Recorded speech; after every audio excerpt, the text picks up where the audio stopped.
Hi, good evening every one. So നാളെ നമുക്ക് സ്കൂളിൽ സോഷ്യൽ സയൻസ് എക്സാമാണ് അല്ലേ. സോ ജോഗ്രഫി എന്ന് വരുന്ന വളരെ കുറച്ച് ഇമ്പോർട്ടൻ്റ് ആയിട്ടുള്ള ക്വസ്റ്റ്യൻസ് ഏതൊക്കെയാണെന്ന് നമുക്ക് നോക്കാം. സോ ഫസ്റ്റ് ചാപ്റ്റർ ഏതാണ്? വെതർ ആൻഡ് ക്ലൈമറ്റ് അല്ലേ, കാലാവസ്ഥയും ദിനാന്തരീക്ഷ സ്ഥിതിയും.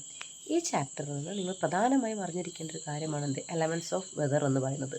കാലാവസ്ഥയുടെ സ്വാധീനിക്കുന്ന ഘടകങ്ങൾ ഏതൊക്കെയാണെന്ന് അല്ലേ. ഏതൊക്കെയാണ്?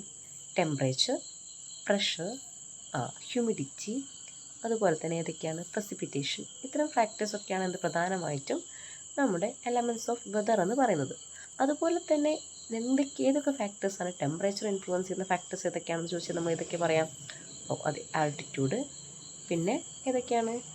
Ocean current, distance from the sea, relief തുടങ്ങിയവയൊക്കെയാണ് പ്രധാനമായിട്ടും നമ്മൾ ടെമ്പറേച്ചറിനെ സ്വാധീനിക്കുന്ന ഘടകങ്ങൾ. അത് നിങ്ങൾ പ്രധാനമായും പഠിച്ചിരിക്കണം. അതുപോലെ തന്നെ ഫസ്റ്റ് ചാപ്റ്ററിൽ നിങ്ങൾ പ്രധാനമായും അറിഞ്ഞിരിക്കേണ്ട കാര്യങ്ങളാണെന്ത്?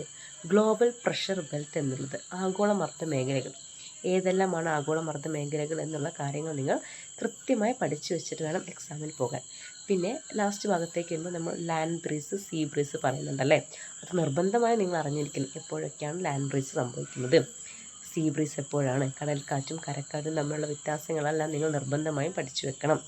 ഇനി നമ്മൾ സെക്കൻഡ് ചാപ്റ്ററിലേക്ക് പോവുകയാണെങ്കിൽ നമുക്കറിയാം എന്താണ് ക്ലൈമാറ്റിക് റീജിയൻസിനെ കുറിച്ചാണ് പറയുന്നത് അല്ലേ. നമ്മൾ ഫസ്റ്റ് ചാപ്റ്ററിൽ എന്തിനെക്കുറിച്ചാണ് പഠിച്ചിട്ടുള്ളത്? അതിൻ്റെ നേരെ കുറച്ച് ഓപ്പോസിറ്റായ കാര്യങ്ങൾ അല്ലേ. അതായത് ക്ലൈമാറ്റിക് റീജിയൻസിനെ പറ്റിയിട്ടാണ് പറയുന്നത്. നമ്മൾ പലതരം ക്ലൈമാറ്റിക് കണ്ടീഷൻസിനെ കുറിച്ചാണ് ഫസ്റ്റ് ചാപ്റ്ററിൽ പറയുന്നത്.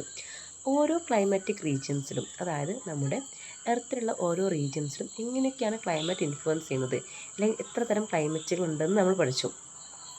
അതിൽ നിങ്ങൾ പ്രധാനമായും മൺസൂൺ ക്ലൈമാറ്റിക് റീജിയനും ഇക്വറ്റോറിയൽ ക്ലൈമാറ്റിക് റീജിയനും പഠിച്ചിരിക്കണം.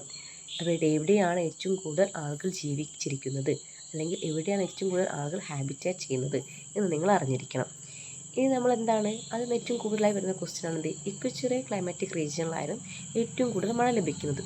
അതെന്തുകൊണ്ടാണ്? നിങ്ങൾക്കറിയാം, അവിടെ ഉച്ച കഴിഞ്ഞ് നന്നായി മഴ പെയ്യാറുണ്ട്. അത് ഏത് റെയിൻഫോൾ കാരണമാണെന്ന് നിങ്ങൾക്ക് അറിയാം. അത് നിങ്ങൾ നിർബന്ധമായും പഠിച്ചിരിക്കണം. ഏതാണ് ആ റെയിൻഫോൾ? എല്ലാവരും പറഞ്ഞ്.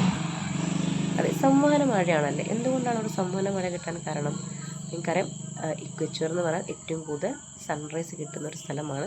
സോ അവിടെയാണ് ഉച്ചയ്ക്ക് ശേഷം ഉണ്ടാകുന്ന കൺവെക്ഷണൽ റെയിൻഫാൾ അല്ലേ. ഉച്ചയ്ക്ക് ശേഷം സംഭവിക്കുന്ന മഴയാണ് കൺവെക്ഷണൽ റെയിൻഫാൾ എന്ന് പറയുന്നത്. സോ ഏറ്റവും കൂടുതൽ കിട്ടുന്നത് എവിടെയാണ്? അതെ, ഇക്വറ്റോറിയൽ ക്ലൈമാറ്റിക് റീജിയനിലാണ്. അതുകൊണ്ട് തന്നെ നമുക്കറിയാം ആമസോൺ മഴക്കാടുകൾ കൂടി കാണപ്പെടുന്ന ഒരു ഏരിയ ആണ്. പിന്നെ നിങ്ങൾക്കറിയാം മൺസൂൺ കാറ്റുകൾ എങ്ങനെയാണ് സ്വാധീനിക്കുന്നത് എന്ന് നിർബന്ധമായും പഠിച്ചു വെക്കുക. പിന്നെ എന്തുകൊണ്ടൊക്കെയാണ് ഈ കാലാവസ്ഥാ വ്യതിയാനത്തിലുണ്ടാകുന്ന കാരണങ്ങൾ പഠിച്ചു വെക്കുക. പിന്നെ നമ്മുടെ ലാസ്റ്റ് ചാപ്റ്ററിലേക്ക് പോവുകയാണെങ്കിൽ പ്രധാനമായും ഫോർത്ത് ചാപ്റ്ററാണ് നിങ്ങൾക്ക് നെക്സ്റ്റ് എക്സാമിന് വരുന്നത്. ഫോർത്ത് ചാപ്റ്ററിലേക്ക് പോകുമ്പോൾ നമുക്ക് എന്തൊക്കെയാണ് പറയാനുള്ളത് അവിടെ?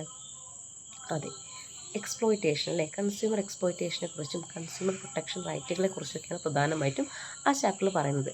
നിങ്ങൾ അതിൽ അറിഞ്ഞിരിക്കേണ്ട കാര്യങ്ങൾ എപ്പോഴൊക്കെയാണ്, ഏതെല്ലാം സാഹചര്യത്തിലാണ് ഒരു കൺസ്യൂമർ എക്സ്പ്ലോയിറ്റ് ചെയ്യപ്പെടുന്നത്, അദ്ദേഹത്തെ അല്ലെങ്കിൽ കൺസ്യൂമറെ സഹായിക്കാൻ കുറേ കോടതികളുണ്ട്. പ്രധാനമായിട്ടും ഏതൊക്കെ രീതിയിലാണ്? District level, state level, national level, ഈ 3 രീതിയിലും കോടതികളുണ്ട്. ഇവയുടെ വർക്കിംഗ് സിസ്റ്റം നിങ്ങൾ പഠിച്ചു വെക്കണം.